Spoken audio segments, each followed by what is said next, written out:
the last 3, 4, 5 days, actually pretty much week, Trump has tanked. He not only limped to the end, his leg got cut off and he's dragging himself to the ending. And Harris has surged. She's done incredibly well. I mean, the fact that she was on SNL last night after being in 4 states in one day, and she looked like, full of vigor and ready to go at 11 o'clock at night after a day like that. Things like that matter in the very end of this sort of election. You see Trump just like barely making it there, and she's just killing it across a bunch of different rallies in a bunch of swing states. That matters. So, Zach, there's kind of two theories on the polls right now. Either this is a complete tie, or the polls have got it wrong. There's too much emphasis on Trump in an attempt to not repeat the same mistakes as in 2016. Which one do you think is correct? I lean towards the fact that it's going to be underestimating Democrats. I think, look, pollsters got things very wrong in not across the board, but 2016 got certain states very wrong, and 2020 underestimated Trump again. But then 2022 got Democrats very wrong. So it was one of those things where I personally don't put a ton of stock into the polls to begin with. So because the big challenge with polls is that you're trying to guess what the demographics are going to be that turn out. That's very hard to do, especially in an election like this. There are many factors that I'll talk about as we go forward that I think are not being factored in. But the reason I trend more towards the polls being wrong and underestimating Democrats is there are a few key things. One is Trump has never run for president after January 6th. That is not factored in at all. And there's no way to factor that in. But so many people, Democrats, Republicans, and independents, have disqualified this guy because of that. He's never tried it. He's never run after Roe v. Wade. That's never happened. So there are certain things where you look at it and you can't fully understand the picture. And what every pollster is doing is trying to sort of mirror the demographics of 2020, which is also a COVID year. So it's just too, I could be tied. It could be close. Trump could win in a landslide, but I find that very unlikely. I think polls are underestimating Democrats as they did 2 years ago. And we also saw this morning a new poll that is saying that Iowa could go blue. Yeah, I saw that from Seltzer. That was interesting. I personally, my dad texted me this morning about that, and he's like, "Do you think it's real?" I don't think so, but I think that Seltzer is a very accurate pollster, and I think what it tells me is not that Harris will win Iowa, because she very likely won't, but what it tells me is Trump is underperforming in states where he should be performing really well. Like Iowa was a swing state 12 years ago. It's not a swing state anymore. So it's trended way to the right, and it's largely because of Trump. And if Trump, let's say, wins by less than 5%, he gets destroyed this election. And if Iowa is less than 5% for Trump, Trump is screwed. There's just no way. So if that poll is off by even 8%, that's a huge miss. It's still really good news for Harris. So I look at it and go, not only that, but Ohio had a similar poll come out where Trump's only up by 3%. Trump's winning Ohio by 10 plus. So if he's hemorrhaging support in these very red states, he's hemorrhaging support everywhere. It's not just going to be these like Ohio and Iowa are no different from the other states that surrounded that are battlegrounds, like, Wisconsin and Michigan and Pennsylvania.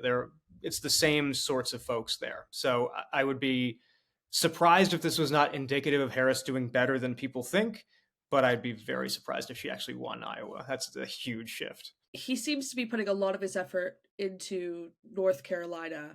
But The Atlantic is kind of reporting that we're not seeing the same amount of campaign infrastructure there. There's less staffers. There's generally just less footprint. Realistically, he can't win the election without North Carolina. I mean, what do you think is going on there? North Carolina is a very confusing state because you have one of the worst gubernatorial candidates ever in Mark Robinson really dragging the right ticket down. But you have also a state that hasn't gone blue since 2008, I think, when Obama carried it one time. And otherwise, it's been a reliably red state. The demographics are shifting. There's so many different elements within it. My gut for a long time has been that Harris has a good chance to win the state. I still, if you really forced me to choose at this point, I would probably give it to Trump by less than half a percentage, but I think it's going to be extremely close. I think Trump understands that it's a firewall state for him. If he loses North Carolina, he's in serious trouble. I think, look, that it speaks to a bigger challenge for Trump, is that Trump has historically terrible ground game in this election. He has not allocated the proper resources for it. Kamala Harris's campaign has been drastically better than him in that regard. So I look at this and I go, I don't know if this is indicative of his strategy on electoral map or if it's just him having a terrible infrastructure. Yeah, I was going to ask you about that because it feels like this year's campaign on the Trump side, it feels really frantic. It feels kind of discombobulated. We're not seeing him out and about. I mean, I think Axios did some reporting, comparing the last two campaigns that he was in, and we're not seeing him out and about as much. Um, he doesn't seem to be going to as many of the states that matter. Like, for some reason he was in New Mexico, he was in Virginia. Those states aren't really in play. And his rallies have been, and the things that he's been saying have been a bit more bizarre, whereas you would have expected him to kind of rein it in a bit in the last month before the campaign. I mean, why do you think that is? So, two things. I'll start with what you just said. Trump in 2020 and 2016, but 2020 especially, had a different electoral strategy than most, and which is, it works for him, which is the traditional candidate would go, all right, I have my base, I'm going to go after independence and moderate my message, right? Trump did the polar opposite of that in 2020 and is doing even a more amplified version of that in 2024 because his strategy electorally is I don't care about independence. I care about turning out as many Republicans as possible. So if you dig into the returns in 2020 into reliably red counties and compare it to 2016, he got an uptick in all of them. He had more turnout in all these places because his goal is to activate hard right folks. And that worked well-ish in 2020. And I think Trump, to a certain degree, thinks that he won. So I think that he thinks that strategy is smart. And the other element of it is I think Trump is just like, he's reached a point where he is so unhinged that this is who he is. Like he's not able to rein it in. I think that he has seen success in continuing this approach. And I think that it's not so much that I look at it as like a mental thing. I think Trump has received more attention being this version of himself. Therefore, he thinks it's working. So I think that's why you see critical campaign errors like the Madison Square Garden rally. A, why are you in New York? You're going to lose that state. But B, why are you positioning it in this ultra hard right, aggressive, bro kind of approach? Even Megyn Kelly said it was too much that direction. That was a bad decision. And it was because Trump is leaning into what he thinks is smart.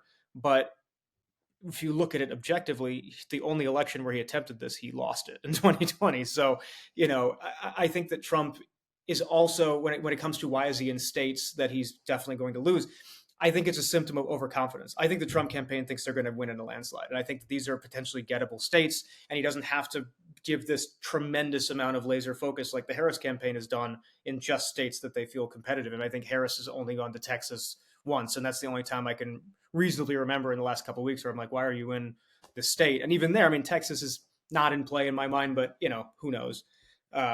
Either way, I think it speaks to a lack of a centralized strategy. And Donald Trump is just a guy who is overconfident and making bad decisions based on that overconfidence. Do you think also part of it is that since January 6th, the only people in that room with him, working with him, are yes men? The people that were going to say no to him left after January 6th. And now, he's not got the kind of the advisors around him that you really need to win an election to basically tell a candidate no. Yes, absolutely. I mean, that's to me, that's the thing. So I have a number of Republican friends, and the way that I try to sell them against Trump is to say, this is the critical difference between his first term and his second. We can argue about the merits of his policy or whatever, but there are so many things that didn't happen in his first term because there were sane people and they were going, no, you can't do that, don't do that, and he didn't do it. Even when he was challenging the election results, at least there were sane attorneys and they're going, if you try to do this, you will potentially go to prison, like right now, and he didn't do it. But now I agree that the overwhelming majority of the folks in that room are people who are just going to go, yeah, whatever you want, that's fine. And that's a huge, it leads to a big potential for error in terms of campaign strategy. And I think we've seen a number of symptoms of that. I mean, is it part of it also financial? Like we saw him, when he went to New Mexico, which part of it was like, why did you go to New Mexico? It's not really in play. He couldn't go to the campaign event because he had unpaid bills, and that's happened elsewhere. Is part of it as well. He's just not got the money to build the kind of infrastructure. I know he definitely has the money. I mean, these are two of the most well-funded campaigns. I mean, Harris's is much more well-funded, but at the same time, Trump is still getting a bunch of cash. Trump may mismanage that cash, but I think Trump is just, like those sorts of things where he hasn't paid his bills. That's just symptomatic of Trump forever. Prior to him being president, he's just like, I'm just not going to pay you. I don't feel like it. Whatever slight he's interpreting from somebody or a job not done well enough, he's just not going to pay it. So that doesn't surprise me. But I think so I live in Georgia and I know where they're spending their money. They're spending it on attack ads because every time I watch any show, I see a minimum of 10 attack ads over the course of an hour from Trump on Harris. And, Harris, I see some ads attacking Trump or just, touting her achievements. But the discrepancy is extreme. I mean, the amount of mail I get that's from Trump saying that Harris is a danger to America, every single day I've got at least 5 in the mail. Like they're spending their money on trying to do traditional attack ads, attack mail, things like that. And look, there's merit to that to a certain degree. But my issue with it, and I think a lot of people's issue with it, even if they agree with Trump, is he's overspent on that. And by the time, like if you watch a football game, starting at 8 o'clock and you end at 11, by the time that game is over, if you have to watch another one of these Trump ads, you're going to freak out. Like, it's like, okay, I get it. I've seen this same ad 20 times. Please stop it. Like, no matter where you are on the spectrum, it's enough. And so, like, that's where they're spending their money. And it may work, but it feels exhausting at this point. I know that we just spoke about how the polls aren't that important, but I will ask you, the final New York Times poll has seen Trump ahead in just one swing state, which is Arizona. Everywhere else is either tied or Harris is leading.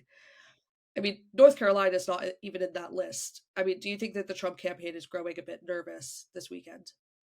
I mean, I've heard that that's the case. I think that when they started to see the gender ratio in early vote, that's when I think they started to get very concerned because, of course, women are going to support Harris at a much higher rate. Women support Democrats at a much higher rate in general.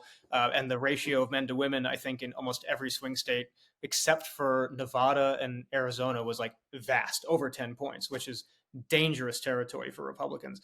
I think they're nervous about these sorts of things. I think that if you rewind 2 weeks, that's when everybody started to panic about Harris because all the polls started to show her dipping. Trump was surging for no reason too. Like it made no sense, and I still think there's a lot of like shenanigans behind the scenes on that. But in the last 3, 4, 5 days, actually pretty much week, Trump has tanked. He not only limped to the end, his leg got cut off and he's dragging himself to the ending. And Harris has surged. She's done incredibly well. I mean, the fact that she was on SNL last night after being in 4 states in one day, and she looked like full of vigor and ready to go at 11 o'clock at night after a day like that. Things like that matter in the very end of this sort of election. You see Trump just like barely making it there, and she's just killing it across a bunch of different rallies in a bunch of swing states. That matters. And you're seeing that sort of narrative shift play out in these polls. I don't know how accurate they are, but I think that it's very hard to imagine anybody arguing that Trump has done better in the past week than Harris has. I think Harris has had an excellent final week, and Trump has had like a borderline disaster final week. I mean, there are going to be a lot of undecided voters who, aren't like us, don't watch this election, don't kind of like, read the New York Times or whatever for fun. And, they're only going to switch on this week and this is what they're going to see. This is the stuff that's going to change their mind about the election. Absolutely. And the Puerto Rico stuff really didn't help Trump either. I think that plays a big role in it as well. Not only with Puerto Ricans, but I think with Hispanics in general. That was a really bad look. And the whole Bad Bunny thing was great for Harris. And I think, when you have like the Taylor Swift for Hispanic people in general coming out there and saying like, hey, this guy is horrible and Kamala Harris is the way to go, that is going to move numbers around. Like, I mean, I even said it when Taylor Swift first endorsed Kamala Harris. She should be doing more than just an Instagram post. If she had pressed like Bad Bunny did and kept posting and doing stunts at her shows like he did to, really get the word out, that would have been very impactful. She just didn't do that. But I think the fact that Bad Bunny did it really has changed the numbers. It's one of those things where like I don't know Bad Bunny's music or anything like that, but I know the influence that he has, and that is certainly going to play a big role, especially in a place like Pennsylvania where Philadelphia has a huge Puerto Rican population. That could swing the entire thing right there. So that's a big thing. If we see whoever loses the election, what do you think is going to be the thing that cost Kamala or Trump the election? Sure. So I'll start with Trump because Trump's is way easier. Trump is unhinged and unpredictable and very unlikable. I mean, there's just no question about it. If you like Trump, you're either putting your head in the sand about who he is and focusing on policy, even though his policy in this election has been borderline at best, or you are attracted to his type of personality, which is a huge percentage of people in this country, but a minority of people in this country at the same time. So I think if Trump loses, it's because he dug his own grave with his own personality and going way too deep into the person that most people are turned away from. That I think would be his main loss. And his infrastructure is terrible. So I think that that as well would be looked at and go, wow, you ran a terrible campaign. I think it's akin to Hillary Clinton in 2016, where she just made so much, she was overconfident, made a trillion mistakes in terms of how she was coordinating ground game, where she was allocating her money, didn't even spend any money in Wisconsin, things like that. Whereas, like, what were you doing? I think a very similar narrative will come with Trump. And with Harris, I think Harris's misstep, if she loses this, would have been that she didn't own up to a lot of the errors of her administration. If she had gone, you know what, look, Joe Biden and I screwed up immigration. I'm just going to be straight with you, but here's how we can fix it. That would have been a winner, a home run of a message. Because if you can have accountability, people really like that. I think she had a lack of accountability and was more pivoting towards trying to go, all right, let's not talk about it, let's talk about the future, which I understand. It's a strategy that's trying to deflect for people like myself who are already aligned with her policy positions and hate Donald Trump and things like that, it's an easy sell. But for folks who are truly in the middle and aren't pushed away by Donald Trump's personality enough to not vote for him, her not just going in and going, hey, we made this mistake, we made that mistake, here's how I'll correct those mistakes specifically. That I think will have been the thing that undid her. And she could have easily solved that problem. But I think that her campaign strategy was to avoid that sort of tumult and just went, you know what, let's just focus on the future. Yeah, we made mistakes, but let's not talk about it. That I think, if you look back, will be the undoing of the campaign. And I think as well, there's a lot of women in particular kind of, I just see on TikTok kind of people asking the question like, okay, you say that you're going to bring back Roe versus Wade, but why couldn't you do that during the Biden administration? And I think that they've not been able to answer that question, which is, based on who they can appoint to the Supreme Court, and that's going to happen this year, and that's why that's so crucial. But they've not been able to kind of answer those sorts of questions. And for example, we saw when there was a school shooting recently. I remember Barack Obama, he tweeted at the time, it doesn't have to be like this. But a lot of people would have looked at that and kind of said, okay, but it's your party that's in power right now. You guys are the ones that supposedly have the power to change this. Obviously, you know, gun legislation in the United States is, extremely uh, complicated, and it's difficult to, reverse that within just one administration, or not reverse it, but to, find a way to, uh, create some kind of gun control legislation. But I feel like that as well could be a big detriment. Yeah, I think that in the end, though, the challenging part of that is that's sort of like a civics lesson. People should know right away, like, you can't just be the president and make a thing happen, or be the vice Yeah. president and make a thing happen. Like, the infrastructure of the country is built on checks and balances. It's not so, you can't have a thought and then just the next day the thought is law. Like, so I Yeah. think too many people who are unengaged or disengaged from this whole political system that we live within and forget what they learned in eighth grade, they don't know. That's not, it's not a criticism of them necessarily. I mean, like, I wish they would know more, but at the same time, it makes sense. It makes sense to the person who doesn't really understand the system and just kind of pops in to vote here and there will go, oh, yeah, why couldn't they just do that? Like, if you're in power, why couldn't you just do it? I get it. But so the challenge for any campaign, especially Harris campaign, is how do you say, well, I can't do it without looking weak? Because, like, if you're going, I could have done it, but I was blocked by this, I was blocked by that, people are going to go, you're just making excuses. And that's a very tough place to go. So there's almost a smarter strategy in just going, I'm not going to talk about this, which is what Harris did. And that's, like, as long as you have a message on the other side of it that is compelling enough to override that, which I think she does, then I think it's a smart bet, but it's a conservative bet. It could be the downfall of her entire campaign, but I don't think it will be. I think that people are educated enough for it not to matter, and her opponent is weak enough for it not to matter. Finally, I mean, you're in Georgia and you're in a swing state. based on kind of what you're seeing and on your analysis, who do you think is going to win? Overall or in Georgia? Both. Okay. Georgia, I truly think is a 50-50. I have no idea because I live in Atlanta, like in the city of Atlanta. And I mean, I've seen over 1,000 Harris yard signs and literally one Trump yard sign. Like the amount of love for Kamala Harris in this city is huge. And like most streets I drive down, it's just like Harris, Harris, Harris, Harris. There's just constant. So that is a very good sign because she needs huge numbers in Atlanta to win. And I do think people feel very activated here. But the suburbs are really going to tell the story on that one. And the suburbs are pretty split, but they kind of lean a little bit more towards Trump in Atlanta.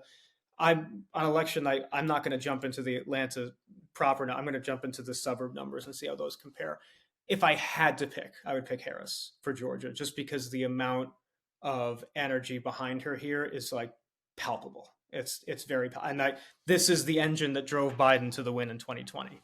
So I think I would go for Harris, and I do think Harris will win overall. I think the map will look different, though. I don't think that I do think there are areas where Trump is doing better. Like I would think that Arizona will go to Trump. Like he'll win back some spots. I think that he'll probably hold North Carolina, but who knows? I mean, it's such a murky situation. Like I've been able to accurately predict the last three elections, and this one I walk in going, I don't know. Like I think Harris is going to win, but I truly like I bet one of my friends $1,000 in the 2020 election because I was so confident Joe Biden was going to win. I'm like, there's no way that he's going to lose this. And this time I wouldn't bet $1. It's just not going to happen. So I don't know. To me, it could range anywhere from Trump landslide to Harris landslide and anything in between. But my gut is saying that Harris wins this relatively comfortably. But like she'll hold the blue wall. I think that's I think that no matter what, she'll hold the blue wall. She'll get PA, Wisconsin, and Michigan, and then I think she'll pick up Georgia and probably Nevada. That's my guess.